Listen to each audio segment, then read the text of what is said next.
Hello, બોલીએ પરશુરામ ભગવાન કી. 40% લોકો જય બોલ્યા એ બદલ સંસ્થા એનો આભાર માને છે અને એ બધા જે જય બોલ્યા એના માટેનું સર્ટિફિકેટ મારી ગાડીમાં પડ્યું છે. હું હમણાં લેતો આવું છું. બધાને સર્ટિફિકેટથી મારે સન્માન કરવા છે. એક ભાઈને મેં પૂછેલું, મેં કીધું જય શું કામ આપણે બોલીએ છીએ સનાતન ધર્મમાં? તો એ વિદ્વાન વડીલે મને એમ કીધું કે જે જ બોલે ને એને જપનું પૂન મળે અને ય બોલે એને યજ્ઞનું પૂન મળે, ખાલી જય બોલાય તો મેં કીધું એટલું બધું મહત્વ. મને કે હા, એટલે વારે ઘડીએ કોઈ પણ દેવી દેવતાની આપણે જ્યારે મળીએ ત્યારે એની જય બોલીએ છીએ, જય નાદ કરીએ છીએ. તો મેં કીધું જે જય બોલે એના પાપ વયા જાય? મને કે હા વયા જાય. મેં કીધું ક્યાં જાય? મને કે જે જય ન બોલે ને એના કાનમાં. આટલું સહેલું છે. એટલે હવે એવો જયનાદ કરો. આટલા ભૂદેવો. અને આ ચોથું સમિટ મારા વડીલ મિત્ર યજ્ઞેશભાઈ જેણે આ ધૂણી દેખાવી છે. એકવાર ખૂબ તાળીઓના ગડગડાટથી આપણે યજ્ઞેશભાઈને વધાવીએ. બ્રહ્મ સમાજની નવી પેઢીને એક ઉડાન આપવાનું, એક આકાશ આપવાનું, એક આંખ અને પાંખ આપવાનું યજ્ઞેશભાઈનું જે સ્તુત્ય કાર્ય છે, એમની આ આખી ટીમને એકવાર બે હાથ ઊંચા કરીને આપણે ખૂબ તાળીઓના ગડગડાટથી વધાવીએ.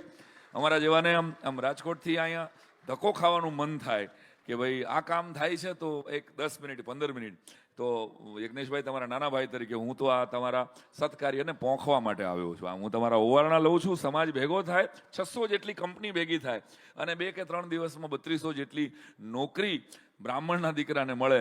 આથી વધારે બીજું શું સરસ મજાનું કામ હોય? એકવાર ખૂબ તાળીઓના ગડગડાટથી વધાવીએ અને જયનાદ કરીએ. આખા અમદાવાદને સંભળાઈએ. નમઃ પાર્વતી.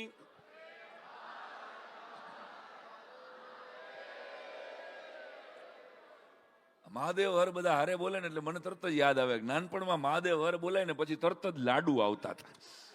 યાદ છે ને? જેવા મહાદેવ હર બોલાઈ જાય એટલે પછી જમણવાર જ હોય અને આપણે જમતા હતા. ઓહો, આપણા બાપ દાદા. મને હમણાં ઘણા મારા મિત્રો છે, આપણે બીજી કોમના મિત્રો તો હોય અને બ્રાહ્મણ તો સર્વ સમાજને સાથે લઈને ચાલનારો સમાજ. રાજેશભાઈ પ્રણામ. તો એ બધાને સાથે લઈને ચાલનારા છીએ આપણે. આપણો કોઈ આપણને માનતા હોય તો મુબારક, બાકી આપણો કોઈ દુશ્મન હોય જ નહીં. કારણ કે આપણે રાષ્ટ્રના કલ્યાણ માટે આશીર્વાદ આપનારા છીએ. આમ ગણો તો બીજા કોઈ પણ વ્યવસાયમાં શું થતું હોય કે ભાઈ અત્યારે કોઈની આમ સરખામણી નથી, કોઈ બીજી કોમની વાત આપણે ક્યારેય કરતા નથી, પણ ડોક્ટરનું ક્યારે ચાલે કે જ્યારે ગામ માંદવું પડે ત્યારે. પાડો હા, હા તો પાડો. વકીલનું ક્યારે હાલે? 2 માથાકૂટ થાય ત્યારે. પાડો હા. પોલીસનું ક્યારે હાલે? કે ધબધબાટી બોલે ત્યારે. પાલો હા. કોઈ પણ ક્ષેત્રના વ્યવસાયકારો તમે જુઓ તો સમાજમાં કંઈક પ્રોબ્લેમ હોય ને તો એનું હાલે. એનો પર્સનલ બિઝનેસ એ હાલે ક્યારે? કે જ્યારે સમાજમાં કંઈક ઇસ્યુ થાય ત્યારે. આ ધરતી ઉપર, આ સૃષ્ટિ ઉપર કર્મકાંડી બ્રાહ્મણ એક જ એવું વ્યક્તિત્વ છે કે એનો યજમાન સુખી થાય ને તો એનું હાલે. એ માત્ર એવું ઈચ્છે કે મારા યજમાનનું કલ્યાણ થાય. આની ઘરે દીકરો આવે, આ ગાડીઓ વાળો થાય, આ બંગલા વાળો થાય. તો વિશ્વનું કલ્યાણ ઈચ્છનારી કોમ છીએ. આનું ગૌરવ કાયમને માટે રાખજો. અભિમાન ન રાખતા, કારણ કે અભિમાન અને ગૌરવ આ બેમાં પાતળી ભેદરેખા છે. કોમનું અભિમાન ન હોવું જોઈએ, કોમનું ગૌરવ હોવું જોઈએ. આત્મગૌરવ તો આપણો શબ્દ છે શાસ્ત્રમાં, કે આપણા બાપ દાદાઓએ ઋગ્વેદ, સામવેદ, યજુર્વેદ અને એ સીધું લઈને જમ્યા છે. ઘરે ઘરેથી આપણે એક સમયે માગી અને જમતા હતા. એનું કારણ કે ત્યારે આપણે વેદ અભ્યાસ સિવાય કાંઈ કરવાનું નહોતું, શાસ્ત્રને સાચવવા સિવાયનું કરવાનું નહોતું અને સમાજ આપણી વ્યવસ્થા કરતો હતો. આપણા અન્નની સમાજ વ્યવસ્થા કરતો હતો. સમયાંતરે કાળાંતરે એ વૃત્તિઓ ચેન્જ થઈ, એ વ્યવસ્થા ચેન્જ થઈ. એટલે આપણે આપણા બધાની વ્યવસ્થા, આપણે નોકરી ગોતવી પડી, આપણે કામ કરવું પડ્યું. ચાલો, એમાંય કાંઈ વાંધો નથી, પણ બ્રાહ્મણ તરીકેનું ગૌરવ આપણને પાછું મળે. એ અંદર એક સ્પાર્ક છે અને આપણી અંદર જીવે છે. આ હેલોજન જ્યારે જોડાઈ જાય ને પછી આ હેલોજને પાવર સ્ટેશનને કે પાછળ પડેલા મોટા જનરેટરને વિનંતી કરવાની હોય. સહી અસર નો આને વિનંતી કરવાની હોય કે ભાઈ હું તારું હેલોજન છું, ભાઈ સાહેબ મને જરાક આપને પાવર આપ, મારાથી અજવાળું નથી થતું. હવે મને ખાલી જોડાઈ જાય પછી ઓટોમેટિક ફટાક કરતી લાઇટ આમાં થઈ જાય. એમ પરશુરામ દાદા અને મહાદેવની શ્રદ્ધા સાથે જોડાયેલા હરિયો ને એટલે ઓટોમેટિક હેલોજન જેવું અજવાળું થશે અને થશે. પછી તમારે બહુ ચિંતા, પછી વિનંતી નથી કરવાની ભાઈ કે મારું કાંઈ કરજો એમ. આપણે વિશ્વનું કલ્યાણ, સર્વ સુખીન સંતો સર્વે સંતુ નિરામયા, જગત ગાય છે, આ લખનારી કોમ આપણે છે. આનું ગૌરવ રાખજો. એક વાત જે આખી ક્રાંતિનો એક વિષયને લઈને છેલ્લા 17 વર્ષથી અમે ચાલી રહ્યા છીએ વીરાંજલિમાં, તમને કદાચ ખબર જ હોય, પણ પ્રદીપસિંહ વાઘેલા મારા પરમ મિત્ર, બકરાણાથી સાણંદ અને સાણંદથી અમદાવાદ આવીને અમે આ વખતે 18મું વર્ષ છે. ક્રાંતિનો ઓથેન્ટિક ઇતિહાસ વાંચવાનું મને છેલ્લા 12-15 વર્ષમાં જે સદભાગ્ય મળ્યું, અમારો દર્શકભાઈ અમારી સાથે હોય એમાં, તો ત્યારે એટલું સમજાણું કે ભારત વર્ષની ક્રાંતિમાં બધી જ કોમ જબરજસ્ત રીતે કાર્ય કર્યું છે, પણ એમાંથી સૌથી વધારેમાં વધારે તમે ક્રાંતિવીરો જેના નામ તમે સાંભળો છો તો તમને એ યાદ હોવું જોઈએ. જ્યારે બ્રાહ્મણ શબ્દ બોલો ને ત્યારે ભગતસિંહ, સુખદેવ અને એની સાથે જે હતો એ રાજગુરુ બ્રાહ્મણ હતા. આ બધાનું માસ્ટર માઇન્ડ એટલે ચંદ્રશેખર આઝાદ મધ્યપ્રદેશના ભાવરા ગામના બ્રાહ્મણ હતા. આ 1857ના સ્વાતંત્ર્ય સંગ્રામમાં ઝાંસીની રાણીએ ક્યાં લડવું ને ક્યારે નીકળી જવું આ કહેનાર તાત્યા ટોપે, રામચંદ્ર પાંડુરંગ યાવળકર મહારાષ્ટ્રીયન બ્રાહ્મણ હતા. હિન્દુત્વની સાચી વ્યાખ્યાઓ મને તમને આપનાર એ વીર સાવરકર એ ભાગુરના બ્રાહ્મણ હતા. બ્રાહ્મણ શબ્દ બોલો ત્યારે ખાલી ગુજરાત લેવલે ન વિચારતા, રાષ્ટ્ર લેવલે વિચારજો. એટલે કોઈ દિવસ બ્રાહ્મણના દીકરા દીકરીને ડિપ્રેશનમાં આવવાનું કે સુસાઇડ કરવાનું મન નહીં થાય કે આ કોમમાં હું જન્મો છું. અને કદાચ અત્યારે મારા માટે નોકરી નથી મને મળતી તો ઓકે, મારે પ્રયત્ન વધારવાની જરૂર છે, આત્મસંશોધન કરવાની જરૂર છે, મને શું નથી આવડતું એમાં મારે શોધ કરવાની જરૂર છે. ત્યારે આ દિશાની અંદર યજ્ઞેશભાઈ અને એની ટીમ જ્યારે આવું સરસ કામ કરતી હોય ત્યારે એને હું ખૂબ ખૂબ શુભકામના આપું છું. કર્મકાંડી બ્રાહ્મણો અહીંયા કોઈ છે જેના પરિવારમાં કોઈ કર્મકાંડ કરતું હોય? જરાક હાથ ઊંચો કરો ને. પરિવારમાં છે હજી કોઈ? ક્યાં બાત બાળુભાઈ, એકવાર તાલીઓથી વધાવો. આમાં કોઈ છે? આમાં જરાક સામે, હા ઊભા થાવ ને જરાક તમે બધા, જેના પરિવારમાંથી કોઈ કર્મકાંડ કરતું હોય એવું. હા, એકવાર ખૂબ તાળીઓના ગડગડાટથી આમને વધાવો. કારણ કે ઋગ્વેદ અને સામવેદની લાખો વર્ષો પહેલાની ઋચાઓ જો જીવતી હોય તો આ શિખાબંધ બ્રાહ્મણો જે અત્યારે ધોતી પહેરી અને વિશ્વભરના વૈજ્ઞાનિકો અત્યારે કોઈ કહી ન શકે 2050માં રાત્રે 9:30 વાગે ચંદ્રગ્રહણ થશે, એ ધોતિયા પહેરેલો એક બ્રાહ્મણ કહી શકે કે 2050માં 9:30 નહીં થાય. તો એના માટેનો આપણો એટીટ્યુડ ફરે. આપણે સંસ્કારી છોકરો બધાને જોઈએ છીએ, કર્મકાંડી છે, ઓહો શિખા રાખે છે, તો પછી ઘર કેમ ચાલશે? હવે બ્રાહ્મણના સંતાનો કર્મકાંડ કરતા હોય અને બ્રાહ્મણો જ એની માથે ભરોસો નથી રાખતા, ક્યાંક ઓછો થઈ રહ્યો છે, તો બીજી કોમ આપણા બ્રાહ્મણ માથે ભરોસો રાખશે? આ વેમ રાખવો ખોટી વાત છે. આ સમિટમાંથી આ બિઝનેસના વિચાર સાથે આ વિચારને હું વાવું છું કે તું કર્મકાંડ કરે છે તો એને એપ્રિશિએટ કરજો. પૈસા નો આપજે કોઈ તો કાંઈ નહીં, એની રીતે કરે જ, પણ લાખો વર્ષોની આ પરંપરાને જીવતી રાખવાનું કોઈ આ આ કપરા કાળમાં ઇજન લઈને નીકળ્યો હોય એને આપણે પ્રેમ નહીં કરીએ, એને આપણે રિસ્પેક્ટ નહીં કરીએ, યાદ રાખજો તો 18 વરણ ક્યારેય રિસ્પેક્ટ નથી કરવાના. અને બ્રાહ્મણ તરીકે હાસ્યરસમાં તો મને ઘણા પૂછે કે તમે બ્રાહ્મણના દીકરા છો? મેં કહ્યું અમારા ખાનદાનમાં કોઈ કર્મકાંડ કર્યું નથી બાળુભાઈ. પણ મને પૂછે તો મને કે તમાકુનો મંત્ર સંભળાવો. મેં એને કીધેલું, મેં તમાલપત્રમ હસ્તમ ગૃહીત્વા ચુનાર્પણમ અસ્તુ અંગુષ્ઠાયામ કુષ્ટમ કુષ્ટમ કુષ્ટમ ઓષ્ટમ સમર્પયામિ. તમાકુને હાથના મધ્ય ભાગમાં ધારણ કરવું, નખ વડે ચૂનો લેવો, અંગૂઠા વડે કુષ્ટમ કુષ્ટમ કુષ્ટી કરવી અને ઓષ્ટને વિશે પધરાવી દેવું.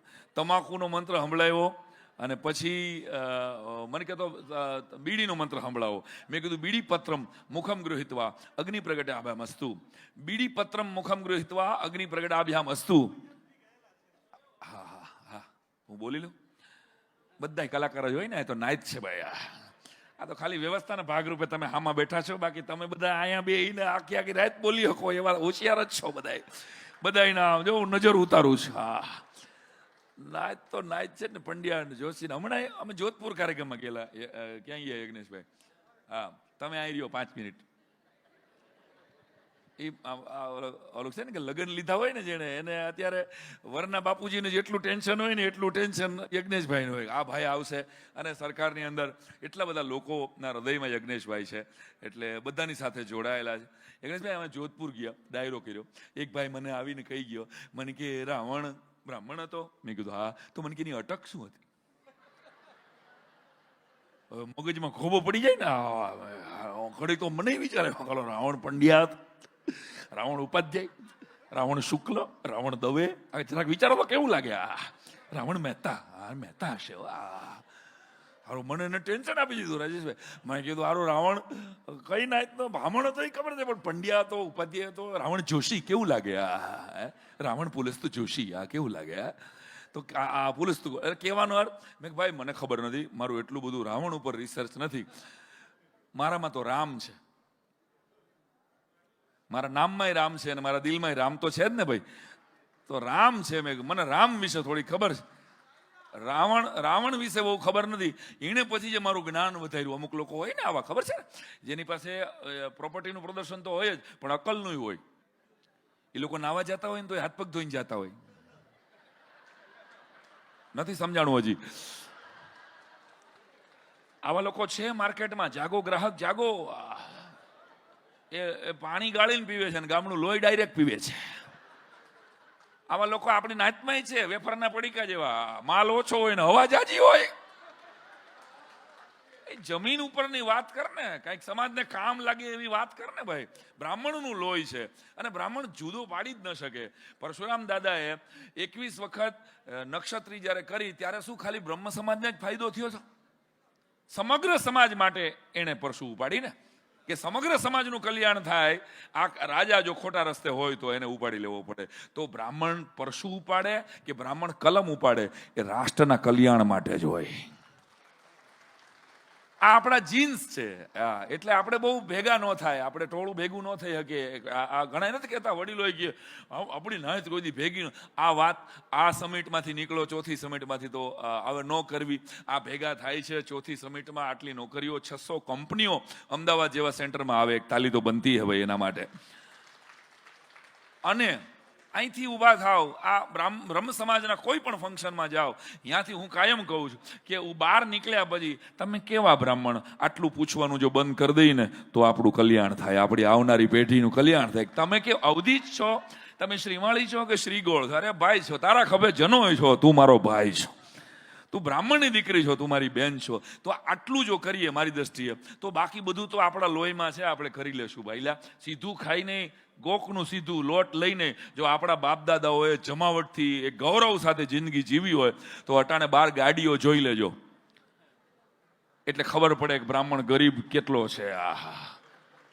500 ગાડીઓ તો અત્યારે જોઈ મેં બપોરે 4 વાગે. એટલે આપણે કરી લેશું, આટલો ભરોસો. ખાલી આપણા કુંડાળામાંથી આપણે બહાર નીકળી અને વિશેષ વિચારતા થાય. ઓલી વાત પૂરી કરી દઉં. મને કે બ્રાહ્મણના દીકરા છો તો મને કે ગાંઠિયાનો શ્લોક સંભળાવો. મેં કીધું ગાંઠિયાનો શ્લોક અમારા બાપ દાદાએ કોઈ લખ્યા ન હોય. અમે તો કીધું છે ને બધું જમવાવાળી કોમ છે ને. મેં કીધું તમે જેટલું વાવ્યું છે ને બીજા બધાએ, એ બધું અમે જમી ગયા. કીધું ખાવા પીવામાં આપણે જમાવટ વાળી કોમ છે. તમે જુઓ એટલે માટલા જેવી ફાંદ અને તરબૂચ જેવી ટાલના અજોડ વારસદારો છે. આ મારો અંગત સર્વે છે, આને ક્યાંય સરકારમાં ક્યાંય મૂકતા નહીં તમે. પણ આ તમને કહું છું, બ્રાહ્મણની નાતમાં જેટલા તમને ફાંદ મળશે અને જેટલી ટાલ મળશે, એવી તમને બીજી એકેય નાતમાં આટલી સરસ ટાઇલ નહીં મળે. કારણ કે આમ જો ભૂદેવ જમીને બરાબર બેઠા હોય, આ લાડવા પૈચા છે બરાબર. બાપ દાદાઓ કે ને કે પંગતમાં પ્રાણ દીધા છે, પંગતમાં પ્રાણ દીધા. એક દાદાને એટલું જમાઈ ગયું તો મારી ઘરે આવ્યા હતા. તમે કીધું કે હવે તમારે ગોળી લેવી પડશે. મને કે ગોળી ખાવી એના કરતા લાડવો ન ખાવ. આવા વડીલોને મેં નજરે જોયા છે. મારા મોહાળમાં મારા લગ્નમાં મારા મામાએ મને આવીને જગનેશભાઈ એમ કીધું હતું. મારા એકવાર લગ્ન થયા હતા, સિરિયસલી કુંતલભાઈ. તો મને આવીને કહી ગયા, મને કે ભાણા ગુલાબજાંબુ બરાબર છે, સરસ છે. મેં કીધું ટેસ્ટ કર્યા? મને કે હા 102 ટેસ્ટ કર્યા. 102 તો મારા મામા, હગા મામા ટેસ્ટ કર્યા છે, મહેશ મામાએ. વિચાર કરો. મેં કીધું પછી નાઈટ માટે રહ્યા કે પૂરું થઈ ગયું? કીધું તો આ હોજરી હતી આપણી, આપણે પચાવી શકીએ. અને પૂજ્ય મોરારી બાપુએ એક વાક્ય કીધેલું, એ વાક્ય યાદ કરું છું કે જ્યારે તમારી ઘરે કોઈ સાધુ જમે છે, જ્યારે તમારી ઘરે કોઈ બ્રાહ્મણ જમે છે, ત્યારે યાદ રાખજો કે તમારા કર્મો ખાઈ જાય છે. આપણા બાપ દાદાઓએ કોઈની ઘરે જમીને એને આશીર્વાદ દીધા છે ને. સંધ્યા કરનારો બ્રાહ્મણ હોય, શિખાબંધ બ્રાહ્મણ હોય, એ કોઈને આશીર્વાદ આપે જમીને. આનો મતલબ કે એના ઘરમાં બનતી કોઈ ઘાત હોય ને, એ બ્રાહ્મણ લઈને વયો જાય છે. એટલે બ્રાહ્મણને જમાડતા હતા એક સમયે. તો આ કોમનું ગૌરવ છે. મને કે એ બધી વાત તમાકુનો સંભળાયો, બીડીનો સંભળાયો, ગાંઠિયાનો મંત્ર સંભળાવી દો એટલે વાત થાય પૂરી. મેં એને યજ્ઞેશભાઈ ગાંઠિયાનો મંત્ર સંભળાયો કે વહેલી સવારે કંદોય હાથમાં લે જારો. સ્વાહા બોલવું પડે બધા ભાઈ. વહેલી સવારે કંદોય હાથમાં લે જારો, ચણાનો આ લોટ જગમાં મને જીવથી પ્યારો, ફાફડિયા જોઈને ભૂખ નો થઈ ગયો ફુવારો, ગાંઠિયા ન ખાય એનો એળે ગયો જન્મારો. જોજો ગાંઠિયા દેવ તમારી માથે પ્રસન્ન છે. તાલી પડવી હોય તો એકારે પાડો. મને કે હવે છેલ્લો બસ ભજીયાનો શ્લોક સંભળાવી દો. એને કહે કઈ ભજીયાના શ્લોક શાસ્ત્રોમાં હોય, મને કે સંભળાવી દો. મેં એને ભજીયાનો શ્લોક સંભળાવ્યો કે લોટ ચણાનો પાણીમાં પલાળ્યો, તાવડો મૂકો તેલો કાળો, ડુંગળી ને મેથી બટેટા ને મરચા. એ શ્લોકમાં આવે છે યજ્ઞેશભાઈ, હું કરતો નથી કાંઈ. ડુંગળી ને મેથી બટેટા ને મરચા, રાતે તો હારા હવારે દેકારો. એ જણે આખા મરચાના ભજીયા ખાધા હોય ને થાળી ભરીને એને પૂછો, બાપ પિતરના ઊંડાણની કોઈ ભેદું ને કહેવાય, ચોરે નો ચિતરાયા ચિતની વાતું શંકરા. તો ફરી ફરીને કહું છું, રાષ્ટ્રભક્તિને વરેલી કોમ છીએ આપણે. ફરીવાર સમાજનું સર્વનું કલ્યાણ કરનારી કોમ, કલ્યાણ ઈચ્છનારી કોમ છીએ આપણે. ત્યારે એ બ્રાહ્મણ તરીકેનું ગૌરવ મળે. બ્રાહ્મણના દીકરા દીકરીઓ સરસ રીતે પોતાના જીવનમાં પગભર થાય, એના માટે યજ્ઞેશભાઈએ જે ગોવર્ધન પર્વત ઉપાડ્યો છે. અને મને જય વસાવડાનું એક વાક્ય ગમે કે ભગવાને ટચલી આંગળીએ ગોવર્ધન તોડ્યો. યાદ કરો. એટલે મારા ને તમારામાં જ્યારે પ્રોબ્લેમ જીવનમાં આવે ને, ત્યારે આ ગોવર્ધન લીલા ભગવાનની યાદ રાખવી કે પહાડ જેવી પ્રોબ્લેમ હોય ને, પહાડ જેવો પ્રોબ્લેમ છે ને, ગોવર્ધનના પહાડ જેવડો પ્રોબ્લેમ હોય ને, તો ટચલી આંગળી જેટલી શ્રદ્ધા હોય ને તો એને ઊંચકી શકાશે. બસ મારા મહાદેવ ઉપરની, તમારા ઈષ્ટદેવ ઉપરની, ભગવાન પરશુરામ ઉપરની અને સમાજ ઉપરની એક શ્રદ્ધા રાખીને આ ગોવર્ધન આપણે તોડીશું તો સંગઠનથી સંઘે શક્તિ કલયુગે જે કહેવામાં આવ્યું છે શાસ્ત્રમાં. યજ્ઞેશભાઈ જેવા વડીલો છે, પાલુભાઈ જેવા વડીલો આપણા એવા વ્યક્તિઓ છે જે આપણી વાતને, આપણા અવાજને સરકાર સુધી પહોંચાડે છે. ફરી ફરીને એકવાર ખૂબ તાળીઓના ગડગડાટ સાથે આ સમિટ ચોથું છે. હજી બીજા 96 સમિટ સુધી આપણે આવો નવો જલસો કરતા રહેવાના છે. આભાર, ધન્યવાદ. જય જય પરશુરામ. નમઃ પાર્વતી પતે.